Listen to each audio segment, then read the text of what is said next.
आश्विन माह में मनाई जाने वाली शरद पूर्णिमा पर खीर बनाकर उसे पूरे रात के लिए चांद की रोशनी में रखना और अगले दिन उसका सेवन करना बहुत ही शुभ माना जाता है। ऐसा करने से व्यक्ति के सौभाग्य में वृद्धि हो सकती है। साथ ही यह भी माना जाता है कि इस दिन पर माँ लक्ष्मी की पूजा के दौरान उनके मंत्रों का जप करने से शुभ फलों की प्राप्ति होती है। शरद पूर्णिमा के दिन सुबह जल्दी उठें, इसके बाद स्नान कर साफ स्वच्छ वस्त्र धारण करें। अब घर के उत्तर पूर्व दिशा में साफ सफाई कर चौकी पर लाल कपड़ा बिछाएं। लक्ष्मी, विष्णु भगवान और चंद्रदेव की तस्वीर या मूर्ति स्थापित करें। पूजा में अक्षत, गंगा जल, धूप, दीपक, कपूर, फूल, सुपारी और पान के पत्ते आदि पूजन सामग्री शामिल करें। इसके बाद लक्ष्मी जी को भगवान विष्णु की मूर्ति को दूध गंगा जल से स्नान कराएं। अब नैवेद्य अर्पित करें, आरती करें। पूजा में माँ लक्ष्मी को खीर का भोग जरूर लगाएं। इसके बाद चंद्रदेव की पूजा कर एक लोटे में जल, चावल और फूल डालकर उन्हें अर्घ्य दें।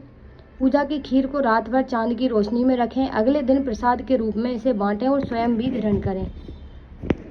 लक्ष्मी मंत्र: ओम ह्रीं श्रीं क्लीं क्ली श्री लक्ष्मी मम गृहे धना पूरय धन पूरय चिताय दूरय दूरय स्वाहा। ओम ह्रीं श्री ह्रीं श्री कमले कमलाय प्रसीद प्रसीद श्री ह्रीं श्री महालक्ष्मय नमः। ओम महालक्ष्मय नमः।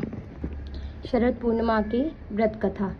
सनातन शास्त्रों के अनुसार प्राचीन समय में एक व्यापारी की दो बेटियां थीं। दोनों धार्मिक प्रवृत्ति की थीं, कर्म धर्म में विशेष रुचि रखती थीं। नित्य प्रतिदिन भगवान विष्णु की पूजा करती थीं, साथ ही पूर्णिमा का व्रत रखती थीं। भगवान विष्णु की कृपा से दोनों का विवाह उच्च परिवार में हुआ। इसके पश्चात भी दोनों पूर्णिमा का व्रत रखती थीं। हालांकि छोटी बेटी पूरा व्रत नहीं रख पाती थी, इसके लिए संध्या के समय भोजन कर लेती थी। इसके चलते व्रत का पुण्य फल प्राप्त नहीं होता था। वहीं बड़ी बेटी को व्रत के पुण्य प्रताप से पुत्र रत्न की प्राप्ति हुई। इसके बाद लगातार पूर्णिमा का व्रत करने से छोटी बेटी को भी संतान की प्राप्ति हुई।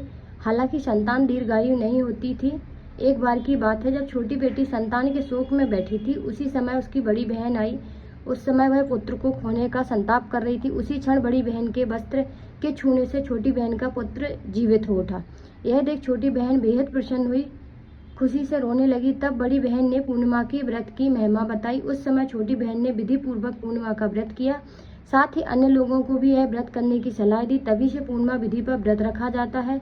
शरद पूर्णिमा व्रत करने से कुंडली में चंद्र मजबूत होता है। कुंडली में चंद्रमा मजबूत होने से जातक को हर कार्य में सफलता मिलती है।